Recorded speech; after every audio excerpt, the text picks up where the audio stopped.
This is the Illimitable Experience podcast. Hello and welcome to another episode of the Illimitable Experience podcast. If you're watching this video, like this video, and if you haven't subscribed to the channel, do subscribe to the channel. We are posting great content regularly.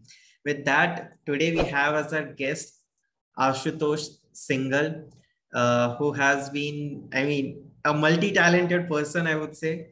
And it's a pleasure to have you today, Aashutosh. Thank you, Manan. It's very humble of you to invite me and introduce me like that. Really happy to know from you. Talking to the audience, I've been watching the past episodes that you've been enjoying. Manan is doing a really commendable job, and I would recommend that you actually go and subscribe the channel. Talking about myself, I'm a junior undergraduate at Indian Institute of Technology, IIT Delhi. And recently I was on a summer intern on a semester exchange at INSA Lyon in France. So I was on a mini Europe tour for 4 months. Post that, I've been doing my summer internship right now in Mumbai. So it's been a pretty good time over here. I also do YouTube, by the way. So I have a YouTube channel called Aashu Bhaiya, where I mentor JEE and high school students because I've been a past educator at Unacademy and Vedantu, where I taught English and mathematics. And that's pretty much about me. Of course, being a student at IIT Delhi, I've been through all of the journey that I used to teach my students about, having done the same high school with non-medical, going across into an IIT, giving the JEE exam and all the other relevant entrance exams. So that's been pretty much for me. And of course, a lot of experiences in startups. And that's what we're going to be talking about today. That's Aashutosh for you guys. And Aashutosh, obviously, we'd like to start off with your the way you introduce yourself only. You are into IIT Delhi. And nobody should have an ounce of doubt on the intelligence or your competence with regards to your engineering related stuff. So it is well known also that IIT JEE is one of the toughest exams in the world.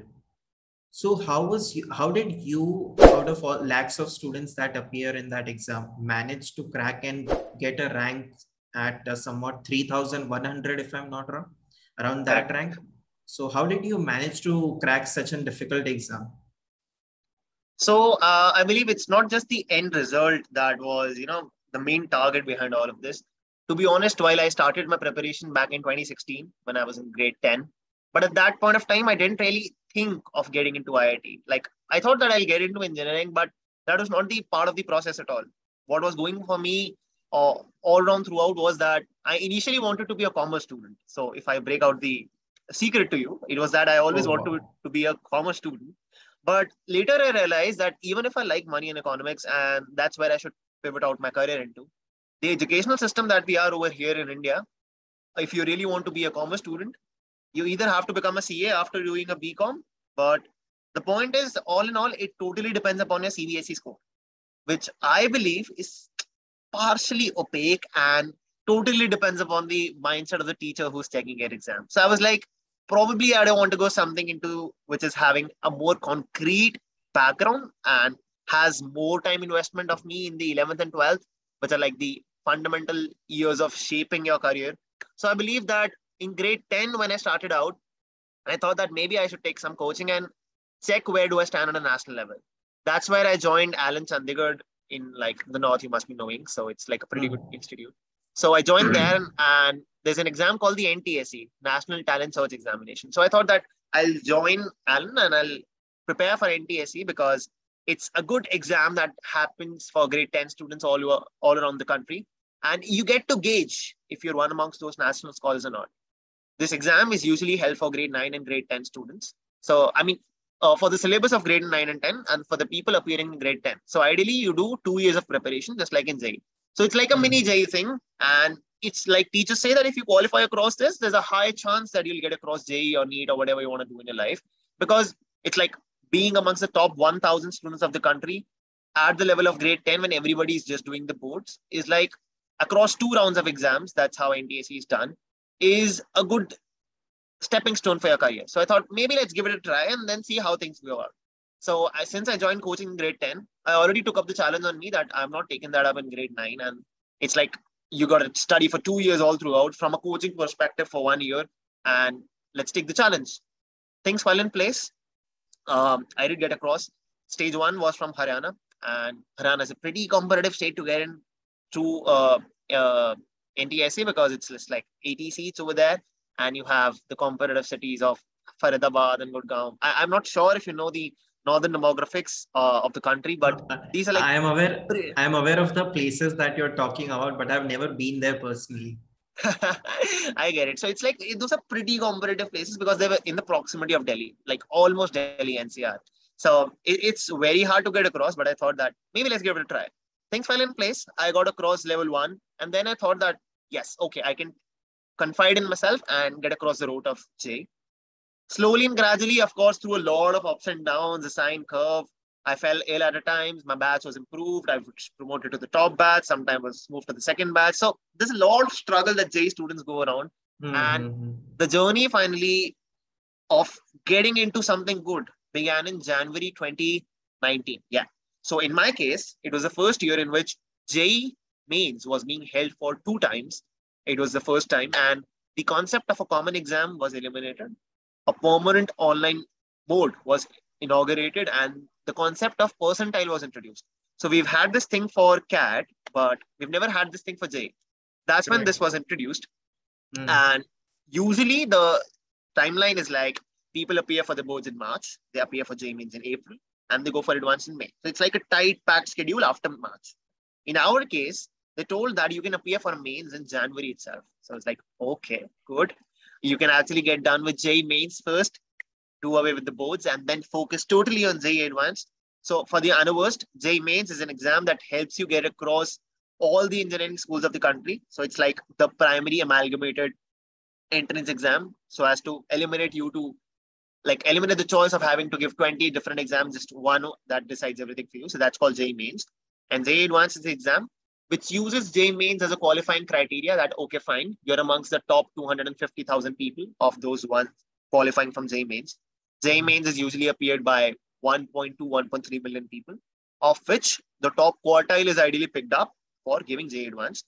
And these JEE advanced folks, 2,500 people, 2,500,000 people, sorry, 100,000 people, 2.5 lakh people for the Indian system.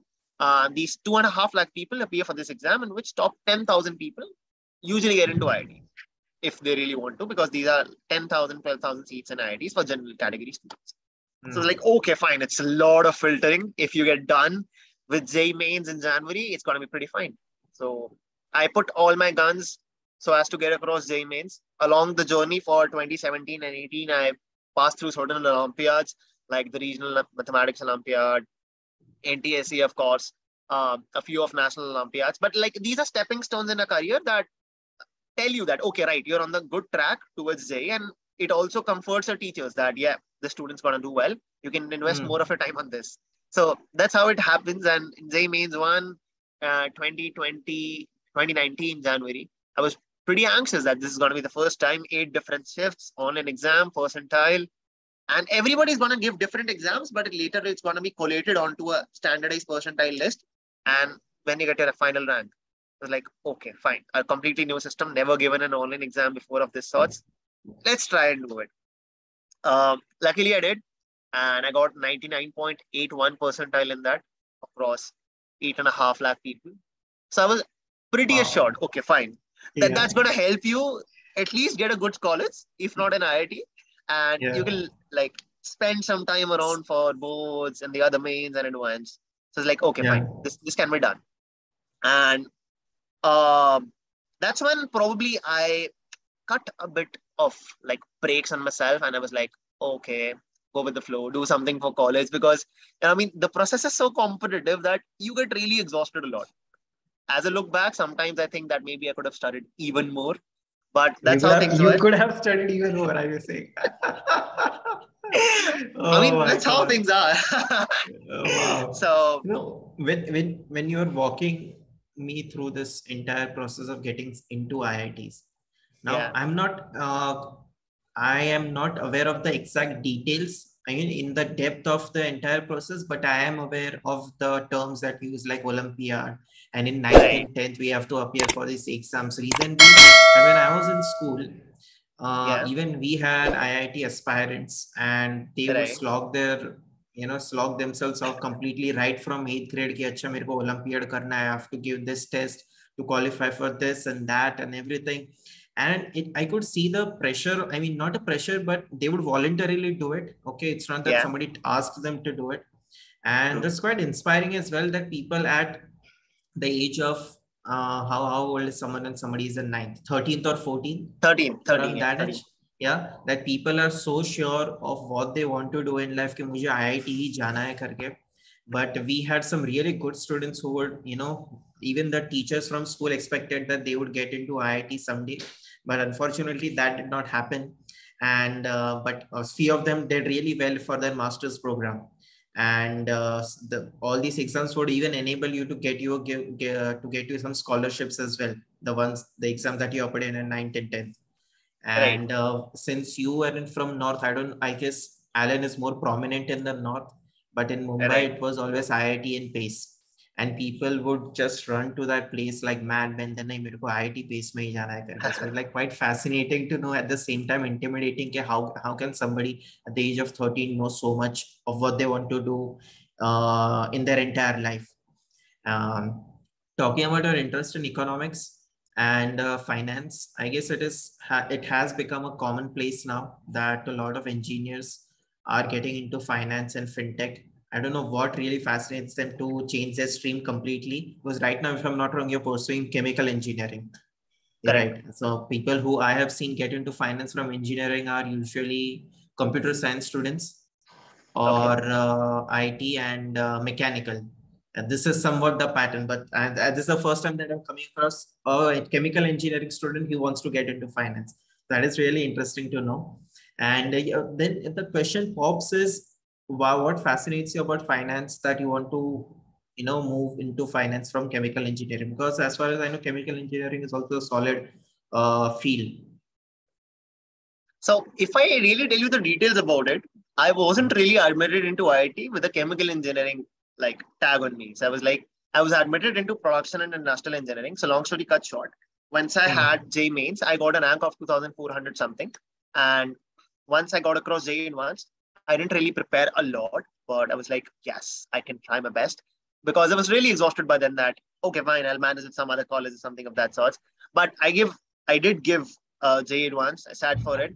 I wasn't expecting a very good rank at all. I was thinking like 10,000, 12,000 could be it. But finally, it happened to be 3,100, as you rightly pointed out. So that the competition at IIT is so hard that all of it was concluding me to give either the last branch at IIT Bombay, which was my dream to be at IIT Bombay, but that was offering me metallurgy. Not because it's IIT Better Bombay, but it's what? because it's in Bombay. It was giving me metallurgy, the last branch. Like Metallurgy, okay. in terms of the merit, it usually is the last branch. It's not like the people over there are stupid. They are in IIT, of course. But it's like, it doesn't have a really bright core future in terms of jobs in India. So that's why, like, historically, it's not been one amongst the top branches. And on the contrary, I was getting production and industrial engineering in IIT Delhi, which is a sub department of mechanical engineering. So I was like in a pretty safer boat coming to IIT Delhi, because you get a better discipline, which also has prospects for a core job. You don't, as you said, nobody at that age knows what they really want to pursue in their careers. But as I came to IIT in 2019, I got admitted in July 2019. I had this passion in my mind that if I can, I should possibly emigrate or upgrade my branch to chemical engineering. Because as I interacted with my seniors, they told me that if you're someone who's not very much into engineering and wants to diversify their career, wants to see around different profiles, you also have like some good firms like management consulting firms, banking firms, coding firms that come on for non-circuital branches, mechanical, chemical, like people other than computer science, electrical, and mathematics and computing. So these folks have some good companies coming up like that. And for them, of course, you need a lot of time besides your academic schedule to spare out time. So as to do the preparation, build out a good CV, maybe participate in societies, extracurriculars, stuff like that to keep yourself busy. And like demonstrate to the companies that you have the potential to go outside of your normal regime and do something extra. So for all of that, you regularly need a branch which is a bit lighter on curriculum, holds more to the fundamentals, and doesn't give you very heavy labs. so that you save on your time.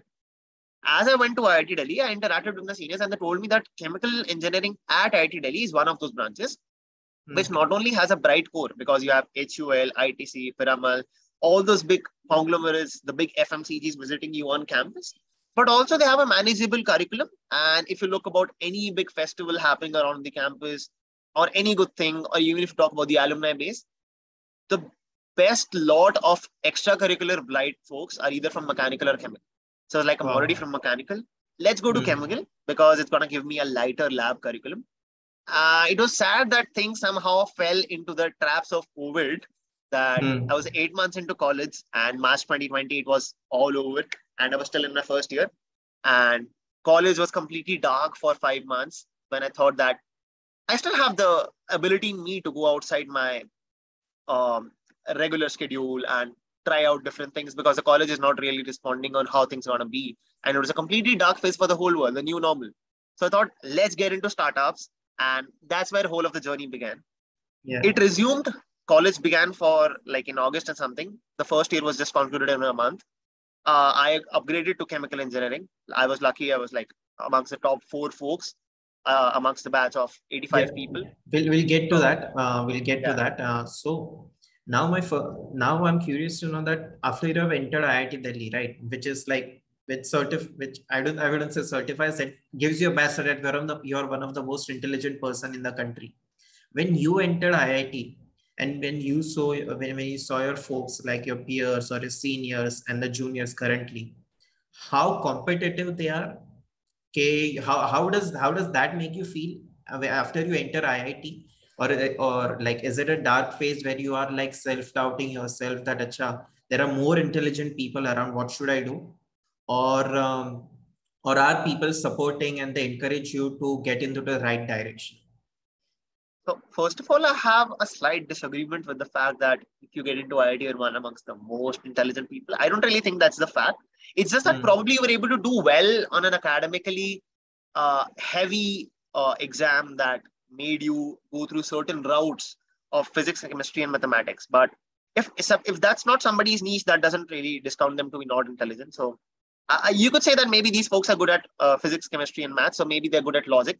I can say that one among the most logical people who could crack this exam. So if you enter the place, it really does feel a bit intimidating. But yes, you realize that how humble you become when you come to a place like that. Maybe because everybody who's coming around could be a topper in their own places, could be one amongst the top 10 persons of their own coaching. But when everybody comes to the same level ground, they're all into the same institute. They're living together, eating together, going to the same class together. People who had a rank at the top 100, people who had a rank at the 10,000. Just to let you know, by the way, a guesstimate for you, or maybe an audience as well. So the exam in which I appeared was for 372 marks. I got a rank of 3,000. There would have been a guy who got a rank for 10,000. There would have been a topper who would have rank of 100. Can you guess if I tell you that the top 100 guy scored amongst out of 372, that person had 290 marks. Okay. So the rank 100 had 290 marks. Rank 10 had 330 odd marks. Okay. Rank 10 had 330. Rank 100 had 290. I was 3,000. How much would have I scored? And how much would have rank 10,000 scored? Because that will explain how IIT seems very hard, but is slightly easy to crack because of the complexity. Right. Okay, I can estimate that, right? Say 290, you said 100, right? So I guess you must have scored 265 to 75 in that range. So the audience, do you agree? Like pause the button and comment down below if you really think so, that if the rank 100 was 290, I was 3,000, I would have scored 265, or how much would I have scored? And how about 10,000? How much do you think would he have or she have scored? 10,000 would have scored 200 and somewhere 55 or 65 in that range, like just at a bracket of 10. All right. So I'll break the facts to you. JEE Advanced is, as you said, one of the hardest undergraduate entrance exams of the country. Rank 10 and 100 might have had 330 and 200, but I at 3000 had 172 on 372. 46% marks, honestly. So Oh if my you have God. so if you have 46% marks, which does not even give you a first division according to the traditional system of education, which our parents maybe had, it qualifies you to be amongst the top 3,000 folks of the country in that exam in which 2.5 lakh people have appeared. And that 10,000 person would not have scored, in my belief, as per the stats that I know, more than 150 on 372. That's Oh, how the structure is. So you must be curious, like, what exactly is in this exam? It's yes, just that this exactly. exam has schemes for very heavy negative deductions. So if you're accurate and if you know the things well, you're not bluff guessing, you're not blind guessing, and you're just marking what you know. Even getting 50% of this exam has a very good chance of landing you amongst the top 1,000 or top 2,000 folks. So if somebody from our audience is really preparing for it, this is a small key advice that just be accurate in an approach. Just don't blind guess. And even if Hmm. you get half the paper right, congrats, you're getting through. Yes, That's because the pattern.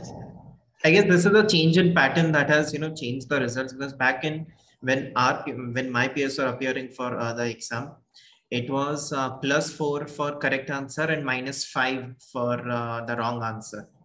-5. Yeah, in It's plus four. 2015. It's +4 and -1. But the thing that you're talking about, the stats that you gave, or maybe the references that you gave, were true for JEE mains. So the Oh AIEEE, yeah, yeah, yeah, yeah. it's Correct, true correct, for correct, that because that's the entrance not for IITs, but just a qualification exam.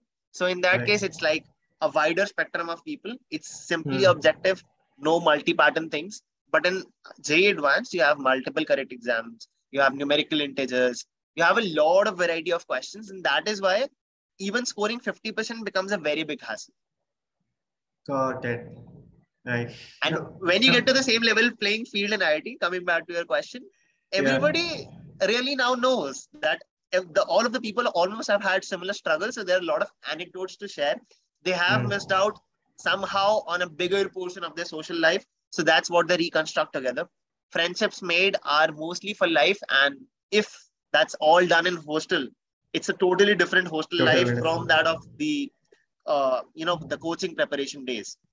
Right. But for us, 2 years of it was eaten by COVID, so we really can't comment much. But yes, whenever we catch up now, and even in online times, we learned a different way to network across people. So we were not just inside IIT, restricted amongst our own folks, but like diversified and connected to the Sure. whole of the country. Hmm. And we That like is that. something that I've heard like people say frequently that in the like the impression would be that people would be very much arrogant when you enter any of the IITs or IITs, or it's the opposite. People are really humble because everybody appreciates the struggle that people have been through, and they know that when somebody reaches this place, it is not it is at a certain amount of luck, but there is a lot of sacrifices involved as well. As I'm not a engineer, I'm nowhere related to engineering, I'm a lawyer. And my Yeah. impression of the only IIT I knew because of my classmates was IIT Bombay, and Right. it was only in 2014 or 15. And this is somehow the credit to your alumni back in those times, that there was that video that went viral, that the hostel guys had created a spoof video, I would say, Okay. uh, of this song of this band named Pussycat Dolls. If you remember that. Okay. Yes, I've heard about it. Yeah. yes. I'll just show you. Dave, can you pull up? Can you pull up YouTube?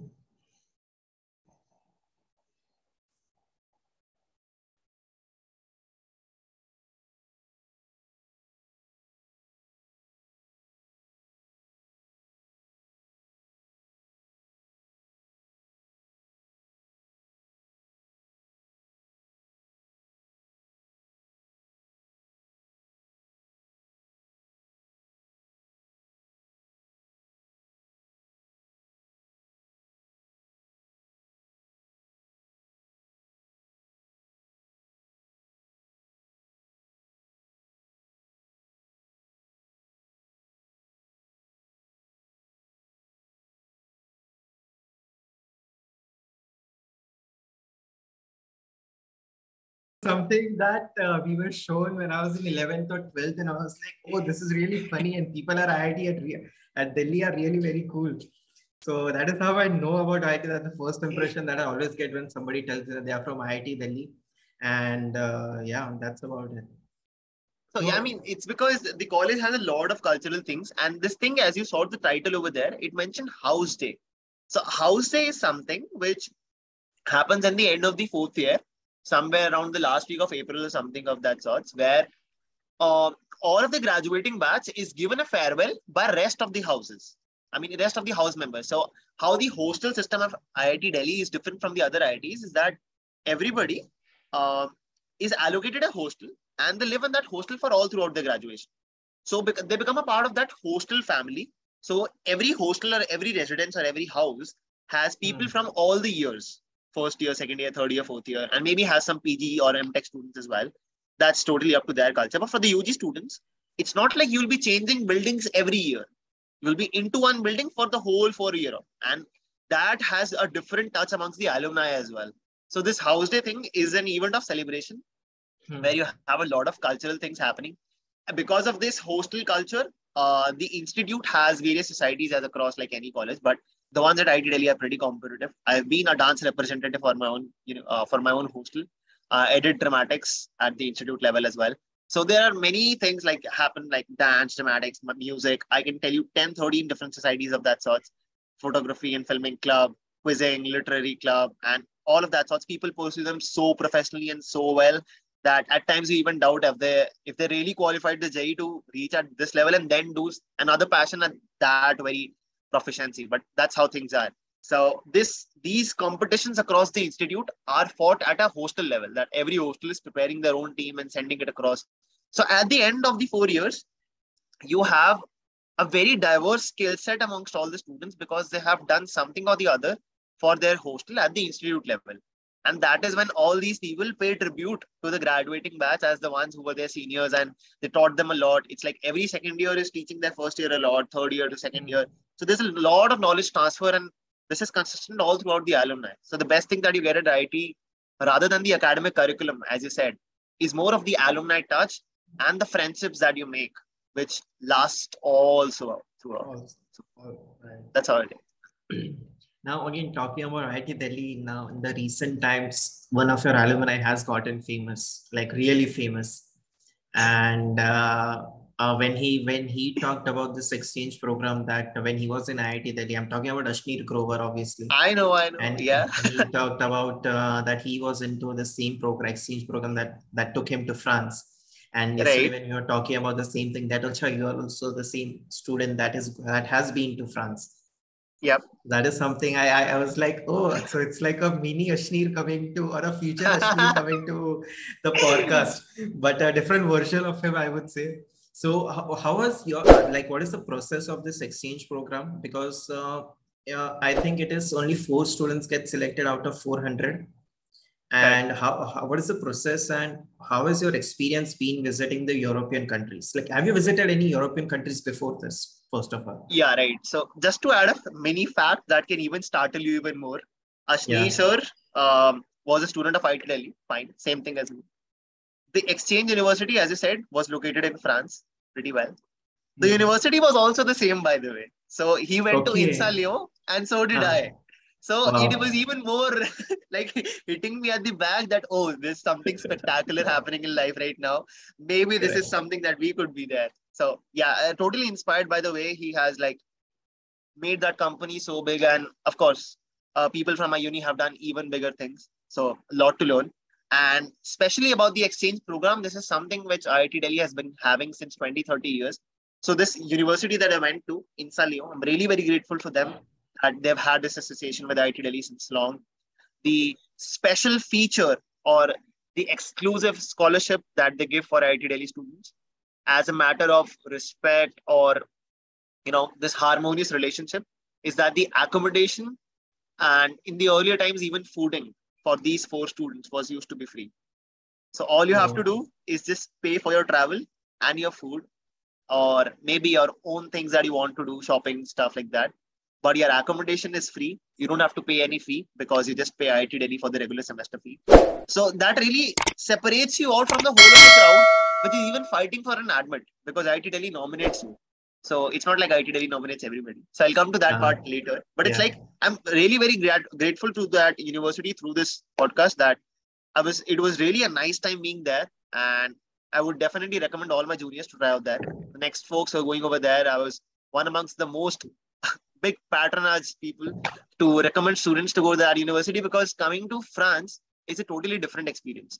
It's not like India where people would be, more than happy to talk in English. It's like, it's a matter of status if you talk in English. People look down upon somehow upon their mother tongue, and they think that if you talk in English, you're more civilized and things like that. It's totally the opposite in France. Just if I'm getting this correct, the French people, the natives, feel that think that the talking in French is a lower status thing. No. That's for us in India. Okay, we don't really. Okay. That's for us in India, that we really like escalate someone onto cloud 9 when they're talking in English. They're talking so fluently, like, isko to sab aata hai, inko English aati nahi, to Angrezi babu ho gaye hain. But the French people are totally opposite. They're like, they are very nationalistic. They have a flag posted almost at every other nook and corner of the country. They're so proud of being French. They're so proud of the language.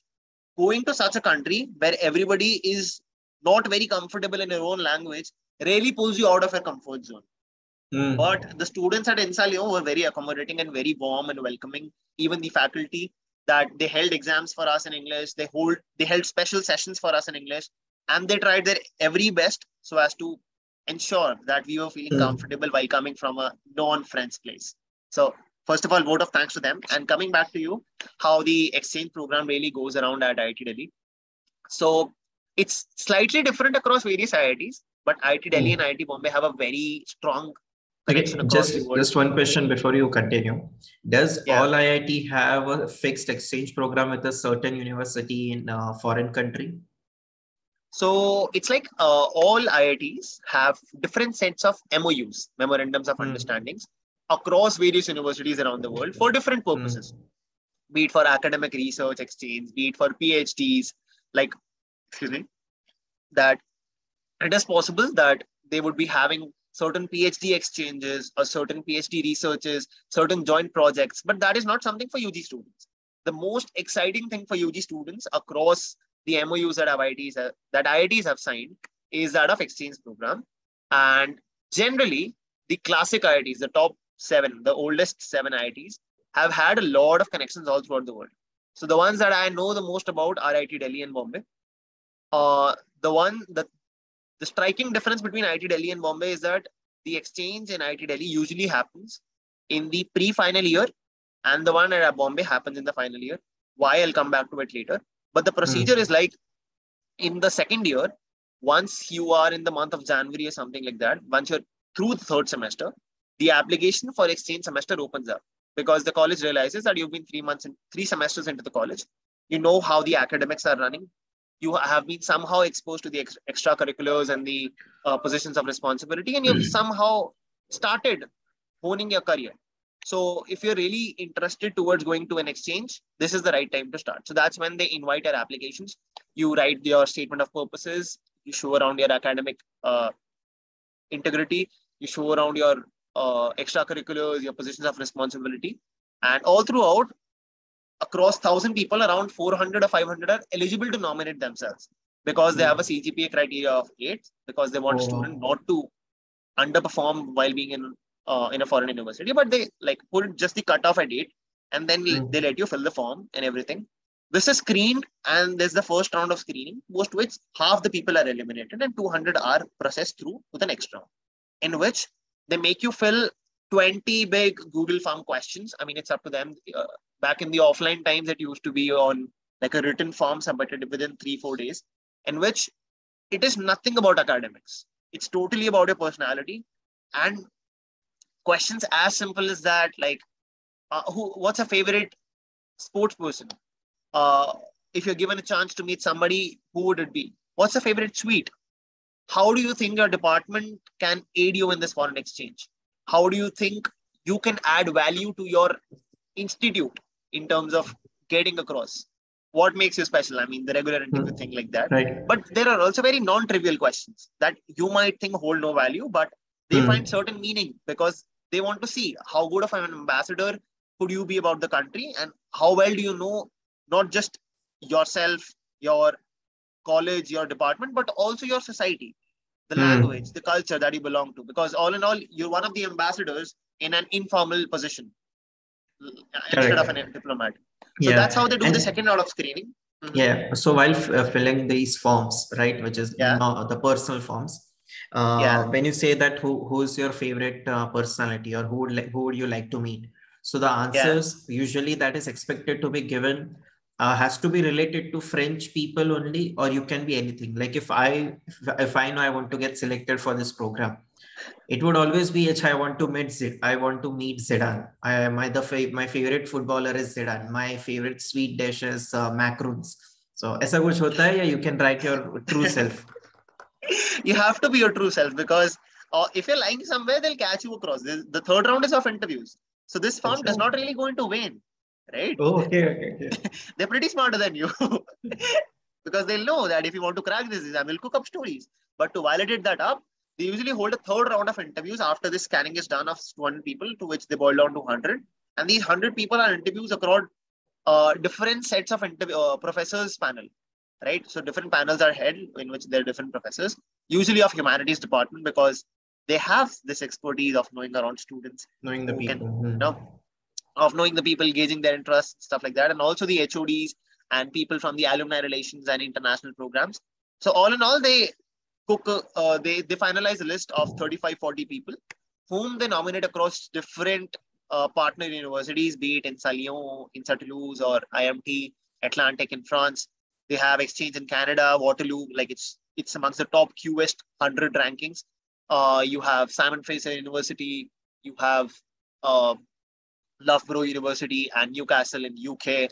You have universities in Taiwan, Israel, Korea, Hong Kong. So it's like a whole lot set of So it's colleges. not But all in only all, this INSA Lyon that you have a type. There are many universities. Okay. right, but they only have a specific number of seats. It's like 2, 3, 1, 4 maximum. It's like that per university. And all in all, it's at the end of the day, it's maximum 35 to 40, 50 people being nominated for odd semester and even semester. In our year, the odd semester happened to be September 21 to December 21. So that was a bit skeptical around COVID. So they said, we'll scrap the exchange for the fifth semester and we'll just do in the even semester for the third year, which was this year's January to April or January to May.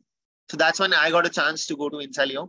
But all in all, it's just an exhaustive list of 35 to 50 people that get nominated across 1,100 students. So once you're nominated from your home university, you are now at a privilege because the host university is going to treat you very well because your alumni have done great stuff at that university. They've done enormous projects, have had very good relations with the professors and the other students. So every year they expect more IIT Delhi students to come and have a great time over there. Right. So in this exchange program, when you go to France, so is it like you have to study in that university chemical engineering only, the course that you're studying, or it's like a different curriculum for 6 months? Right. So I'll divide this discussion of foreign exchange into two parts. First is academic and second is non-academic, the countries and the tour travel things that you wanted to know about. First, let's talk about the academics. So someone who's interested in going for academics can get an insight around this. So whenever you're going for semester exchange, of course, you're pursuing your majors from your home university and just a semester at a foreign university. So when you're doing some courses over there in the host university, it's totally up to your home university if they would allow you to follow the same courses as you did over there and pass them as like just completed at the home university's requirements. For example, at IIT Delhi, I have to do 150 credits to get my degree.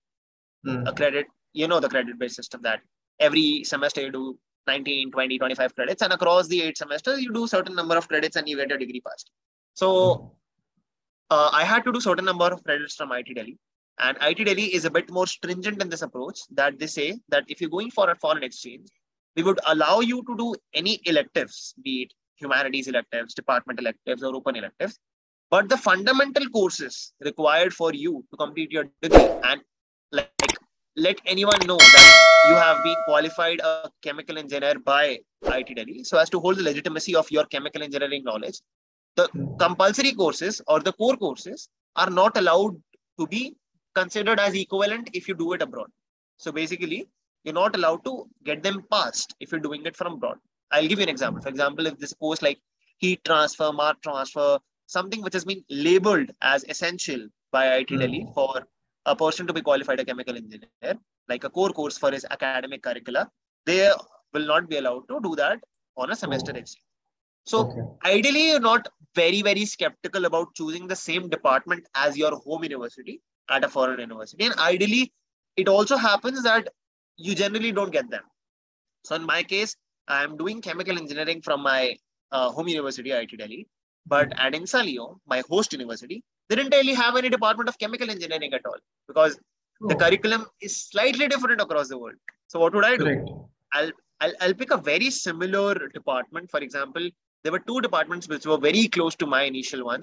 One was GEN, which I chose. It was Genie Energy Earth Environment, basically Department of Energy and Environment Engineering. And there was another one which was SGM, which was for material science. So as I looked for the courses that I had in my degree pending over here at IIT Delhi, I saw around my curricula and the one being offered there. And I optimized that finally I have been allocated INSA Lyon. Okay, fine. Now let's go through their academic curriculum and initially mine and match around the maximum number of courses that I can get from there. The best advantage of foreign exchange at IIT Delhi is that you don't really get a grade for the courses that you pursue over there. So either you pass or you fail. So the advantage is it doesn't harm your CGPA. That's how it is being made up because the structure of marking, the structure of competence in both the universities is different. So this is a slight leverage or a leverage given to the students who pursue semester exchange, but the institute is smart enough to not allow core courses on that front. So even if we are skipping a grades for a few courses, you're not missing out on them. So that's how it is. Post which I chose my courses and one exam is still pending that I have to appear for next week in a virtual setting. I had to return early for my summer internship. But most of my exams I appeared over there. And it was a fine time studying over there because the curriculum difference at European universities is more practically inclined. You're doing more stuff on the system or executing things rather than solving things on a piece of paper, understanding theory and then solving things. Just the way the JEE system has been, the academics at IIT are at a similar, on a similar note. Although more on an application side of understanding problems and hitting them at an industrial area, you still are solving things on a piece of paper. So you're still jotting down equations, remembering some of them and doing practical things just on paper. But the European curriculum is more about going to industries, visiting there, doing things on simulations, more like evading the fact of like separating the difference between a researcher and an engineer. So ideally, an engineer is a person who would solve a problem. He or she will not be meant to solve down equations and write down everything. It is correct for them to know the fundamentals and see how things are happening.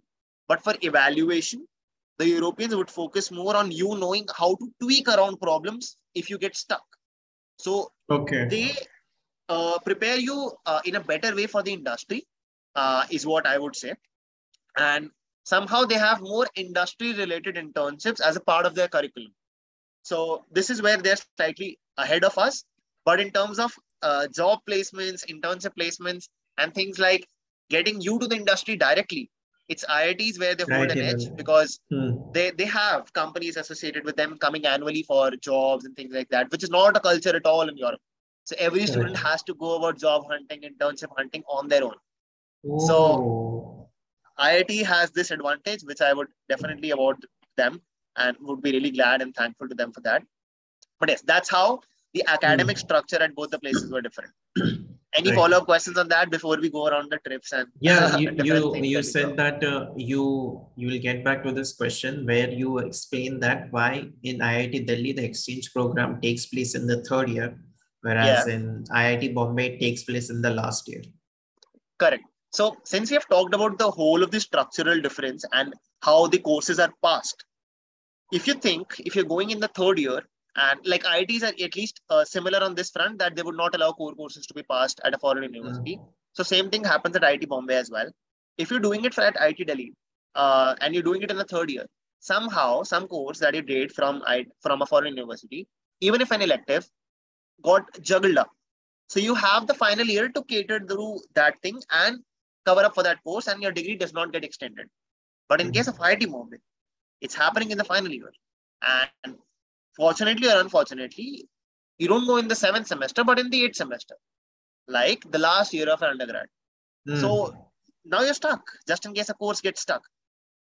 Either you get your degree extended and then pass that course so that the university awards that degree, or you take up a provision of summer semester. If you know this summer semester thing, ideally there's an autumn semester, a fall semester, an autumn semester, a spring semester, and a summer semester in the middle of the summer break, which is usually held for graduating students or people who want to do self-study courses. So people in IIT Bombay are left with nothing but this choice of getting their jobs and things sorted in the 7th semester, because that's when the placement semester is happening, going on a forex semester in 8th, but just in case any course is stuck, they have to take the summer semester and then get that course passed. So this is where I believe IIT Delhi system is a bit better, because just in case you're in IIT Bombay taking this exchange in the 8th semester, you go on an exchange, the course gets stuck, you take the summer semester, you're doing the course, but God forbid that classes with the joining of a job date or anything else that you're doing in your life, maybe you're preparing for the IAS or you're doing anything, you're doing the CAT prep or anything that gets stuck with it. There are many friends of mine who have their jobs beginning from June or July, and the grade sheet is still not done in spite of them graduating soon. So that could be a problem. So this is where I believe if you're at IIT Delhi or if you're taking an exchange in the pre-final year, it's still more comfortable, gives you a relaxing break from life, and also prepares you better so as to go about the internship in the summer and then for the job semester later on. So that's the key difference amongst both the situations. Right. That explains a lot. So it really reflects good on your resume when you say that exchange program, I went to this university, right? Yeah, true. So. And what about, so your 4 students went to this France university. Yeah. So the other 96, they go to Canada and England and like that? Other 46. Other 46 it's 15. go. Okay, so other 46 go to different other universities. Right. So for our year, it was, for our year, it was not even 50. It was 25 people because one semester was cancelled, right? So they shrunk the merit list to even half. Oh, okay. So was this your first time visiting a European country when you went to France? It was the first time visiting outside India. Okay. So did you face almost the first flight? So was this like the usual problem people face is the language barrier in European countries? So, and food, only if you're a vegetarian. So these common problems, how did you come to tackle these problems? Okay. So you tackle both these problems with the mindset of a student. Okay. How being a student of someone who's been on a hostel and has had all the kinds of jugaad in their brain, deal with that. Hey, you're a student. So with the language barrier, you'll tell everybody, and you of course would cram this line in French that I'm a student. So I always say, je suis étudiant, je comprends pas français, I don't know French. Parlez-vous anglais? Do you speak English? Uske baad, things go in flow. So that's how I went around with the English flow. Of course, on the first day of landing there, I wasn't very comfortable. I didn't do that from the very beginning. But when I interacted more with French students, as I said, the ones at INSA Lyon were very welcoming and very helpful. The ones that I found on the day one were the general secretary of my department society. And they were very helpful, didn't really have any dominance of any senior kind of thing. And they took me along throughout the journey. So they were very good people. So they told me that if you're talking to French people, they can be a bit very cold or things like that. But don't worry, we apologize. And you don't need to feel very bad. It's okay. What you should do is show them that you want to learn their language. Even if you speak it badly, they would appreciate your effort to learn that language. And they would be eager to help you, because that's how it happens in India as well. if like that's how we do. Like अगर कोई आपसे हिंदी में बात करेगा, person from foreign, we're like, oh nice, good try. Yes, कुछ Right. बताओ हमें, how could we help you and things like that. Right. So this was one of the good things that they taught me, and I believe that I've been culturally more open-minded now as I come back. Yeah. And for the Yeah. second food Yeah. thing, I'm a vegetarian. Oh wow! So we Explains share the number two. common problems. So that's true. I mean, when people see, this is a common thing that I've noticed as well. I was in India in the month of April and May, Yeah, and so I know how to speak in Marathi. Okay, but I've yeah, lost the touch now. So I had gone to the police station for some passport verification of my grandmother, and in the yeah, office, obviously I haven't spoken Marathi in like probably 1.5 or 2 years. So yeah, for me to speak in Marathi was difficult. It's not that I don't know Marathi, but I can. But it was difficult at that point in time. So when I started yeah, speaking like tuta futa Marathi, the officer understood कि अच्छा इसको थोड़ा मराठी में problem, but I was taking an effort. So then she only got started speaking in Hindi. Okay, yeah. तो इसको ज्यादा तकलीफ नहीं देते हैं, इसका हिंदी में बात करें. So that was something visible. And Right. even with the learning the new language, see, there are one or two incidents. So what happened in Dubai was one of my brother's friend met with an accident, and like it's a minor accident, and the police had to, the first thing that we do over here is call the police, and the police Right. had come and they were talking in Arabic. Now the thing is, Okay. the Arabs do understand Hindi and English. Okay, it's not that it is a Oh. foreign language, Okay. but they prefer not to speak. Particularly, the police are a little bit strict on this case. They don't speak in these languages, so they were constantly talking in Arabic and full Arabic, full-fledged, and it was like difficult to. Obviously, it was impossible for them to understand. And that is when I decided, okay, I really need to learn Arabic, at least the basic level, so that I can tell Yeah. them, okay, look, I am from these places. This is what is happening. Come here. This is what happened at the accident place. So I got into learning Arabic, and it's Okay. really great to know that that I know a third language now, right? Because in India, if you Congratulations. see, in India, everybody is multilingual in a way that they know the state languages and the local languages, which actually Right. doesn't count in an international market. उनके Yep. लिए international language is a country language. So Arabic is a country language. So Arabic आता है. English is a country language. तो वो आता है. You become bilingual, and you know your own Right. Hindi also, which is India language. Bilingual. So it's valuable. So that is when you're perceived as a multilingual. Rather than what is perceived as. That is, I really love this thing. Okay, now I know Arabic. I'm a multilingual now, and it's great to learn Arabic, man. And people, when Pretty good. these stereotypes, when people say Asha, they are a bit loud when they speak Arabic, it is true that there are some words that you have to speak like from the stomach, create a lot of power and Or things. from your from your throat, like yeah, the way the French people like, speak R is not R, it's it's things like that. Exactly.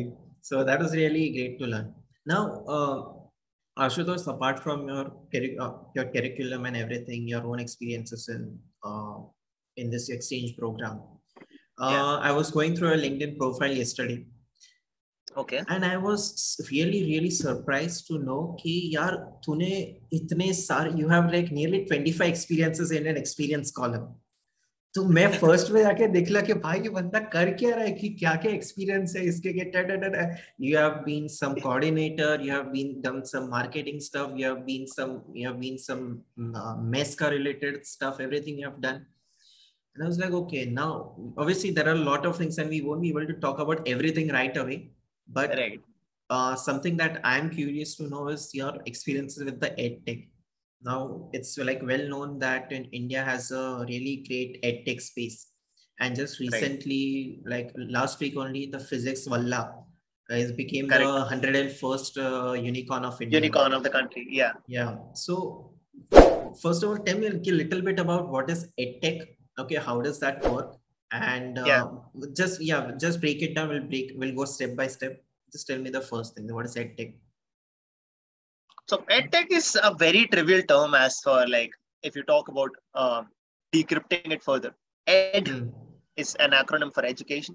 Tech is technology, and it's basically the amalgamation of technology into the world of education so as to make it more accessible, more easy to understand, and more comprehensive in terms of distributing it to everybody all around. Be it a student who's already privileged to go to a good school, getting them understand things in a better and a visual sense with the additions of audio visual technologies. Be it a student who's in a very remote area who has had no access to education, by providing him her good education through mobiles and things like that, just the way the physics wala is doing. So it could be of various forms and various arts, but all in all, it's broadly classified as EdTech, is what I would like to say. The many startups in this space, which started out as internet, had a boom. Most of their seeds were sown around 2010, 2011, 12, 13, when big companies who were just niches started around teaching on YouTube, be it Unacademy, be it Vedantu, be it any big company. All of them almost started around an online sense. If we talk about the big EdTech term, there are other companies like Allen and things, which are basically big offline giants, which later transitioned into online, but that's not how EdTech came into being. EdTech came into being when various companies started on their own YouTube channel as India faced a data boom when Jio was launched. But even before that, the seed of online learning was born, inspired from Khan Academy, which was an international thing. Unacademy was even named in a way after Khan Academy, as their CEOs and founders agreed on that. So that's how the foundation seed of capitalizing on the education segment in India was born, where people realized that you can take out money from people in the best way of assuring them that the children are going to get the best education. That's when every parent will honestly spend every penny that they have. Of course, this has been misused by some companies, not to name, but I believe that this was one of the strong reasons, and it was also government backed, because education, we have realized over the past course of years that our country is still lagging a bit on them, and this is somewhere we can actually leverage our young population so as to make them skilled as the way China, took forward their economy. So that's how the journey of EdTech has been. Talking specifically about certain companies like Unacademy and Vedantu, with whom I had my own experiences, they have done pretty well, and there have been two big spikes in their journeys.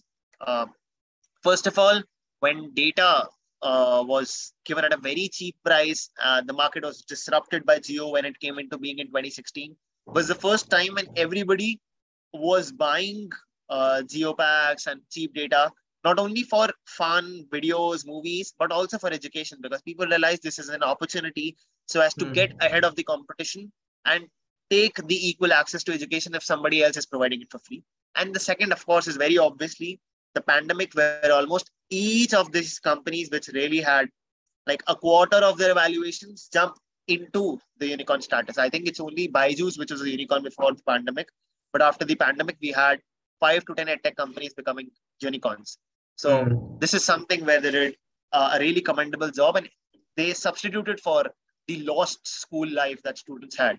I was one among those as part of the revolution when I joined Unacademy back in June 2020. As I said, there was a 5-month period when there was nothing happening around the world. Even I was knowing what's going to happen with my college. So I thought this is the time where if I have had the privilege of getting through a good exam into a good university, I could use this ability of education so as to educate other students. And also, besides gaining some part-time income, improve on my own communication skills, because why not? This is a good time to improve on something that you can do. Correct. So I joined Unacademy. They had a long recruitment across. Aashutosh, just before we get to your experience, you said that there was this one academy which was in physical form, but it later moved to like a YouTube channel. Okay. And all the others. Alan. That was Alan. Okay. And the others. There were two different players. Okay. And others were already in an online form, and now they have become startups. So why is it that the one moving from physical to online form is not considered EdTech? I mean, now they're considered as EdTech, but the history of EdTech, the way they have, this term has shaped up, is because of these companies having incorporated technology into education as mainstream, has been into place. I mean, if you talk about somebody teaching on YouTube, would be qualified as EdTech instead of somebody using a projector in their class, is how we have seen the term being coined around. right? Hmm. That's how we have seen technology as a provider for education than just being a facilitator. That's the Okay. difference. Okay. So Okay. education became a medium, like technology Hmm. became a medium when we thought about rendering and processing education through it. And that's when the YouTube played a key role. And then these startups, which focused on live learning, online education, uh, Hmm. broke out the space of becoming the Like future. And the everything pandemic became really proved that. self-paced. Yeah, everything became Exactly. self-paced. Now, just to add something which is ancillary to this topic. Yeah. Now, I when I was in India a while back, I came across.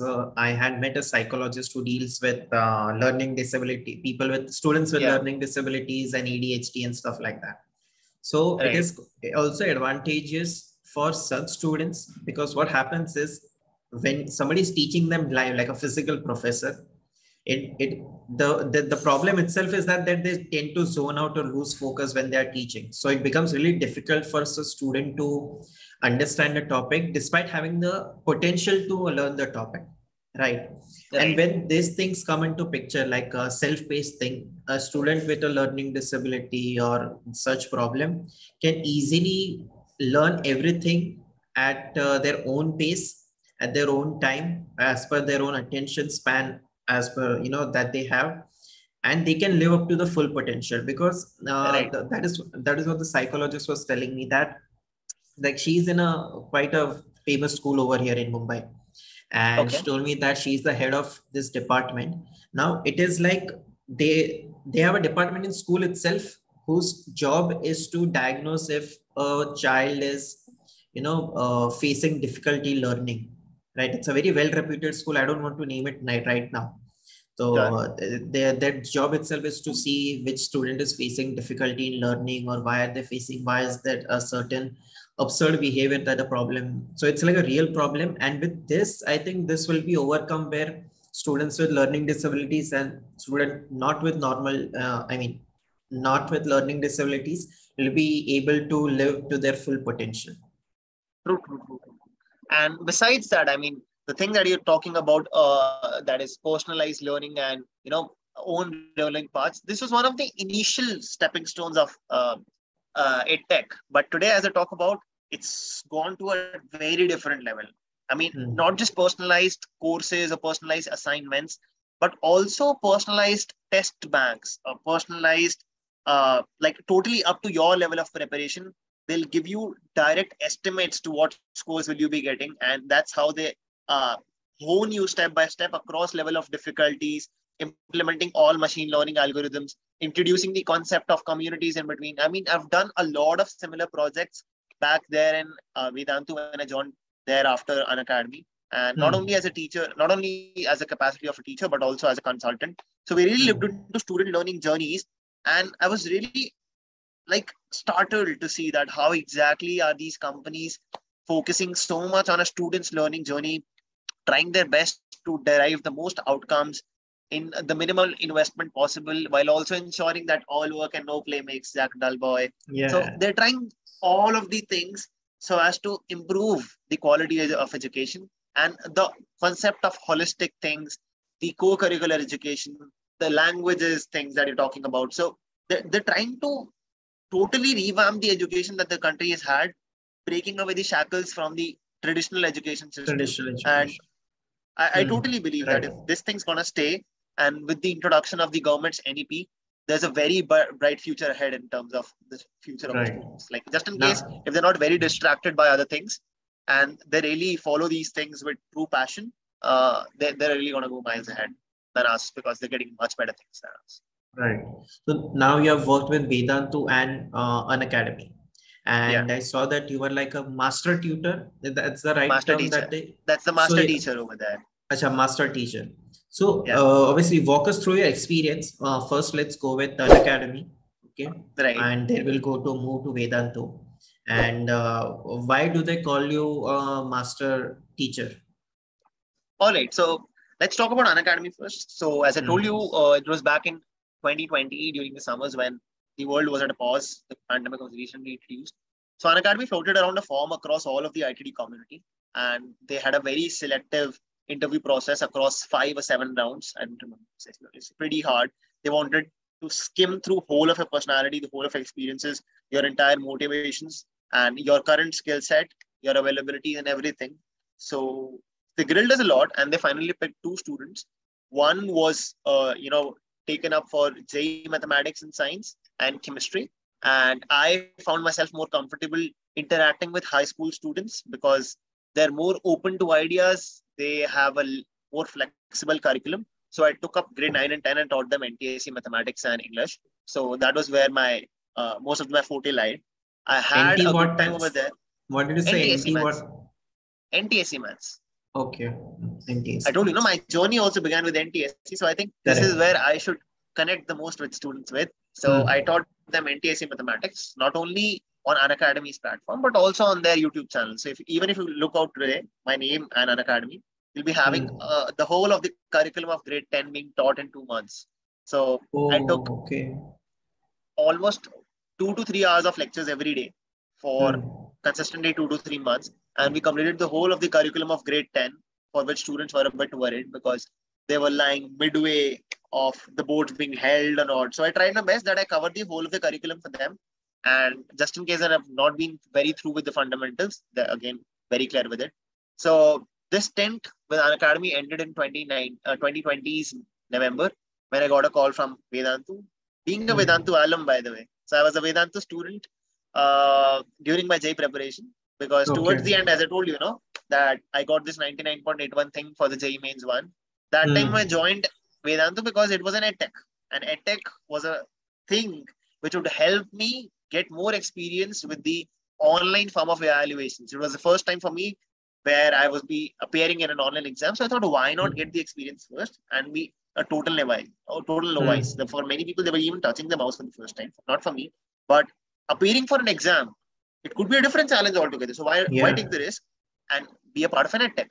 So I had joined Vedantu back in 2018, and I was in touch with the CEOs and all the good teachers over there. So they're like, bro, you're into teaching and you're our own student. Why not coming to our place? So I thought, okay, sure, why not?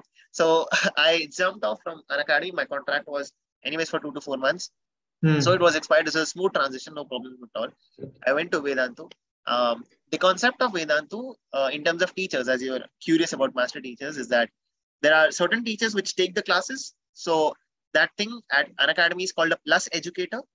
The teacher who's graded plus, like at the top, and is an educator. So that's called a plus educator. At Vedantu, that's called a master, the one who's taking the class, and a teacher. That's a master teacher. There's also a teacher sitting who assists the master teacher at the back end while solving the doubts of the students. Is either called a class teacher or a doubt teacher. But I was a master teacher because I was taking the classes in front, addressing the students, teaching them live, seeing their queries. So that was it for me. So my stint as a master teacher was from that academic year till the end of it. Because in the next, I realized that it's my second year. Probably I won't be able to devote as much time to students while teaching, that I should be, readily available at a particular time, because I might have my own IIT classes as well. Because that time IIT started back into action. So I thought that it's not going to be that practically manageable. So I transitioned my role from that of a teacher to a consultant. And then I was working with the backend team, more so with the administration team. I visited them last year in Bangalore. I visited the whole of the office. This is totally in awe of the city. I love it so much now. The climate is so well. And that's when I finally realized that Bangalore is called a Silicon Plateau, but that's for some good reason, that it is placed at such a good location that it's so calm and peaceful all throughout the year. I mean, not in terms of the traffic, but in terms of the climate, that it's not as rainy as Mumbai, not as hot as Delhi, and it's totally at a good position. So that's how all of the tech giants must have had placed their databases and headquarters over there. And that's how good people flock around that city, and you get a very good cyber hub. So that's how realizations even came into my career.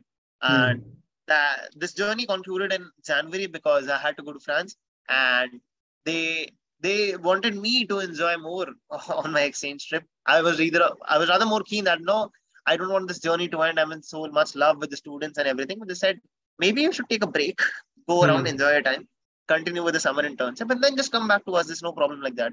So let's see how things fare out. But it was a totally adorable journey being there, with all the students and getting the love as my YouTube channel, Aashu Bhaiya. So the students were totally, after me, like Bhaiya is going, Bhaiya is going. So things Yeah. like that. It's pretty good. Yeah. So, two things. When you said that you are an alumnus of Vedantu, which means you Yeah, have purchased their course and studied from their course like that. Okay. right.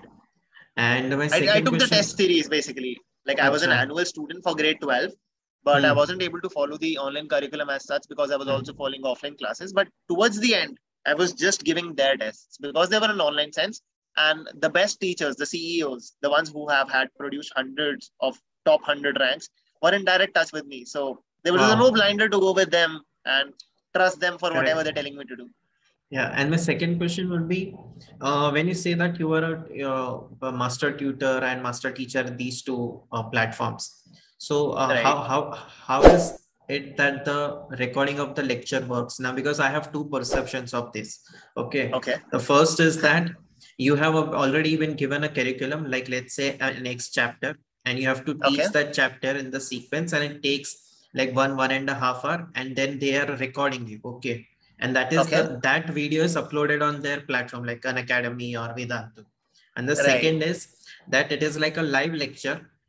They are shooting you and students are watching you live, and that is when they ask questions. So which is the format that you did? I did most of the classes in the second format. The first format is like slowly getting down because it isn't really getting the live reach. The purpose that EdTech is trying to solve these days is live online learning, right? So Okay. whenever you're talking live, you want the students to have a direct engagement and a direct interaction with the teacher. And Hmm. that's how it was able to substitute the classroom experience that students were missing in pandemic at home. Because they still found someone else on the other side of the screen who's still talking to them, still addressing them and taking their names. So it was more of a lively experience that students enjoyed a lot. It also Hmm. took a toll on our stamina so as to speak for hours, and that has given us the ability to do that, of course. But Right. yeah, that's how they were enjoying it a lot. So that's what Correct. I did the most of the part. Hmm. And these lectures that you have recorded as with you as a teacher, are they on their platform like on YouTube channel or on their app, which can be purchased by Yeah. students? Okay. It's totally there. I mean, if somebody really wants to look up the recordings even now, you can Google up Hmm. Aashutosh Singal, Vedantu or Aashutosh Singal Unacademy. You'll have a Hmm. lot of lectures of that sorts. And if you want any mentorship things, you can go to my channel, Aashu Go Bhaiya. to You'll your have it channel. there. Yeah, we will come to that. So now, wouldn't that be like a conflict of interest that you have uploaded your lecture on Unacademy also and on Vedantu also? Not really, because the ones uploaded on Unacademy were in a different stint or a duration of recording, right? And Okay. that's how things were separated out. So they have this thing amongst themselves that you Okay. shouldn't have worked on this thing for the past time. And that is why Hmm. for the initial few months, they kept me away from YouTube so that Okay. there's no video of mine on YouTube in that time. So all of the Hmm. Unacademy videos that you'll see of me would have been from 2020, and all of the Vedanta things will be from 2021 and onwards. 2020. Okay. Even if the topics are same, if you're teaching on both the platforms. I mean, that's how the SEO works. It's for the SEO team to optimize that if they're searching for this guy and this Mm-hmm. topic, this company's video should pop on top. So it's more of Got their it. job. Right. So now we'll move to this last phase of discussion. You Yeah, have a YouTube channel, and right. where you have mentioned that you mentor uh, the younger IIT aspirants to how to Yeah, crack right. exams and everything. Right. But number one would be uh, how did this idea come that YouTube is a better platform to speak about these things? And number two would be what is the importance of mentorship in general. Okay, yeah, first of all, let's go with general. Yeah. Like how important is mentorship when you have to crack something which is so difficult all around the country? Right. So, as I told you, I started around an academy in the summers of 2020. And that's when I started Hmm. interacting with students. And Hmm. since I was dealing most of the stuff in academic terms, what I usually heard from the students was that, Bhaiya, jo aap padha rahe ho, that is already there on the internet. We appreciate Hmm. your way of teaching and we like it so much Hmm. because it's somebody of our own age teaching us things. And we believe that that relatability factor can also help us solve our other non-academic problems. But within the realm of the schedulings and the timings that I had, I was finding it hard to address all of their queries by texting during the class or after comments on the chat or texting on the Telegram groups that we made. So I thought, if I can record videos while teaching, I can also form around videos while discussing non-academic stuff, in which I share my own journey. They get to know me better. And why not? Building a brand is good in these days as well. So all of those ideas amalgamated together. So as to start the channel on July 9, 2020. That was a good day. Took a lot of time to do that. But there's one thing with YouTube, that you have to be consistent. But my academic schedule of teaching students, managing my own IIT things, and of course, those 25 experiences that you pointed out of being at college and doing various around things, suffocated me a bit. So what I did is that I used to push a video sometimes once a week. Sometimes I would even skip months. And as there's one topic that is left of the non-academic experience of the foreign exchange, I shot around a lot of content, but I thought that's not a good time to post it. Let's go back home, pursue this internship, and spend the last year of college editing all those beautiful things, the 10 countries that I visited, the 20 cities that I've been to. I'll tell all of that stuff on that on your YouTube channel and tell all the students about that. So I think that's going to inspire them even more so as to get to this university, or not even this university, trying to dream higher and beyond. Because in my own wildest dreams, I had never thought that I'll be getting this experience. But c'est la vie, that's how life is. So that's how I think this channel's future looks like. And initially it was for mentorship. And now I think it's going to be a bit more holistic apart from JEE Prep, because the students have grown up as well. And of course, for JEE students who still would be looking up to the channel for that, I'll have some fun with them talking about how things have changed in the times to come.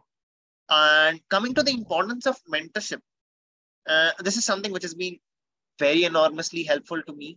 And I believe to all the students as well who've been connected to me in terms of me being as a mentor, and for me as being a college student at IIT Delhi, as I talked about the alumnus, that senior-junior connection has that hidden sense of mentorship, which is not really that provocative or that visible, but that bond is so precious that not only mentors would be, keen to help you, but at times, if you're so very genuine in your approach and they appreciate your work and you are obedient in your approach, it is possible that they would even fight for opportunities for you. So I think mentorship is something very crucial, because if somebody has already treaded a path, they would have had more experiences than you.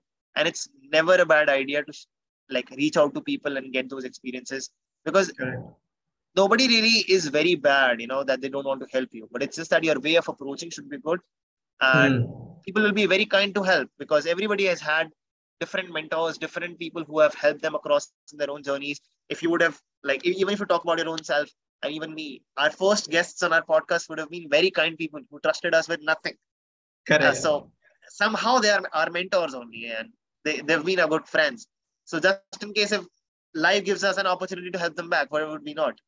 That's how humans as social animals have progressed much ahead in the whole of the journey. So I think this is something very crucial in general for everybody around there. And for students, it's even more precious, just the way you said.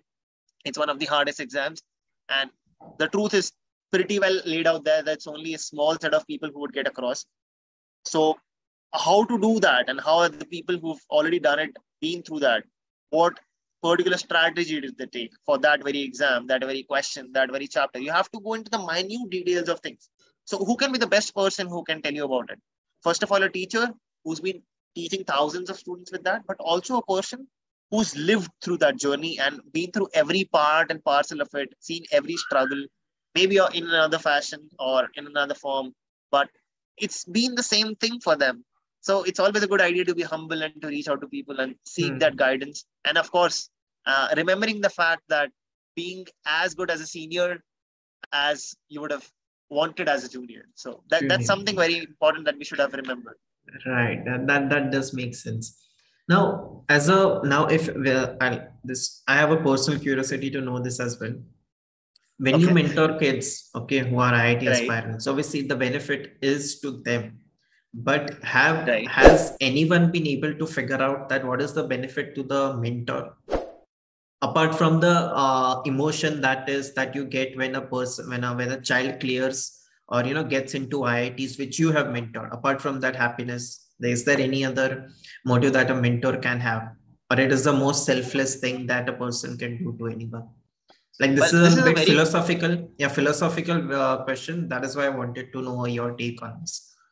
no, genuinely, this is a very good question because so we're talking about mentorships which are transactional, which are not transactional. Such kind of mentorships generally are non-transactional, but today that has also been built into a business model. So I'm not a part of that business model where I think mentorship should be chargeable because I mean, I think it on a global philosophical level that I've been taking help of so many good people who have never charged me for anything. So I should not take the same thing from my juniors as well. Since somebody senior to me or somebody very highly established has been very kind to me, so it is my moral obligation to help around people. That's what I think. But talking about this as a business model, this has also prospered a lot. There are many mentorship startups which are running on a paper call, a paper hour, or paper exam basis. One of our friends is also doing that in IIT. I appreciate them because I mean, if there's a customer there in the market who really wants it for so much and they really don't want to, I mean, not everybody is doing lack on efforts, but not everybody has a network so as to reach out to good people. So if somebody else is providing them with a network of good people to talk to at a nominal cost, of course, not with the motive of collecting enormous profits, but just to sustain their own self. So I think that it is a good idea as well. So in such business models, there are people who work as mentors who not only to help students, but also to get some part-time income or some part-time pocket money for these things. So that's how it's also developing in the country. Yeah. Now, Ashutosh, this has been like a great conversation, honestly, and every detailed of the information that you have had, I think you have imparted it very well. And at the end of this discussion, I would like to point out one thing, and I think, in my estimate, that the reason why you're so passionate about teaching and everything is because I think either of your parents or any of your parents' side has to be into a teaching field. If I'm not wrong, is that true? Well, you're true. My mother has been a teacher and she's been teaching for Yes. 22 years. Yeah. So that is Hola. like that is something that I think this one trait is something that has been passed on to generations very well. I'll tell you what. So if a parent is a businessman, okay, their kids watch Right. their parents be a businessman, and at some point, subconsciously, they develop, "Ki, acha, this is a lot of burning of midnight oil, and I don't want to do that," and they switch to job. Okay. On the other Right. hand, if a parent has been working jobs for like throughout their life, the kids subconsciously they decide that I don't want to serve my life for some other boss. I will start on my own. There's always this opposite transitions Yeah, working. yeah, But in yeah. teaching, I have never seen somebody like, "Arey, mere parents are not teaching me, I don't want to teach karke." It has always been consistently, agar parent teacher is somehow, some or the other way, they will be related to teaching, and they have gone on to say, "Ki, I am, I want to stay in touch with teaching throughout my life." So that's Right. something that that's really great, and this is the trait that really made me think, अच्छा अगर ये इतना teaching में passionate है तो इसका कोई ना कोई तो teaching में definitely होगा ही करके. It's because teaching is a noble profession because all Right. throughout your life you've been taught. So you think you've been already getting. It's some point of time you Correct. also get this thing in your mind. Let's give back. So the easiest way to give back when you look about the whole of the equation is just do it the same way. If you've been taught a lot, teach. And if you have the God-gifted ability to teach and the students like your teaching, why not? Go ahead with that. So if Wow. anybody's out there, Vedantu is really looking for people to teach. Go ahead and teach. Wow. So it's a great conversation we have had, Ashutosh.